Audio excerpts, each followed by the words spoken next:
En franchise, beaucoup de réseaux avancent sans avoir une idée claire de leur performance.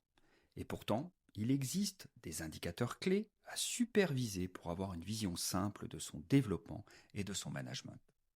Allez, je vous en donne pas 4, je vous donne 5 indicateurs clés à suivre. Le premier, c'est le coût d'acquisition d'un candidat. Combien vous coûte chaque questionnaire de candidature, en incluant évidemment les coûts de communication et les frais de structure. Le second, c'est bien sûr le coût d'acquisition d'un franchisé, à mettre en perspective de votre droit d'entrée. Le troisième, c'est le ratio du développement, le taux de transformation, nombre de signatures sur nombre de contacts entrants. En franchise, tout réseau confondu, sans contact, donne 10 candidats qui donneront entre 1 et 4 franchisés environ.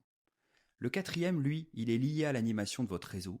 C'est le ratio d'homogénéité du savoir-faire, car plus un réseau est homogène, plus la promesse consommateur est respectée, plus le réseau est performant. Et le dernier, c'est bien entendu le NPS de votre réseau. Vos franchisés sont-ils heureux au point de recommander le réseau et de vouloir signer à nouveau? Alors, il y a évidemment d'autres indicateurs importants, notamment ceux qui permettent de suivre la performance économique de vos franchisés. Mais ces 5 chiffres clés devraient être suivis par tous les franchiseurs et tous les managers de réseau. C'est un peu les constantes de votre réseau, son état de santé. Avec ces 5 chiffres, vous avez une première vision simple et efficace de l'état dans lequel se trouve un réseau.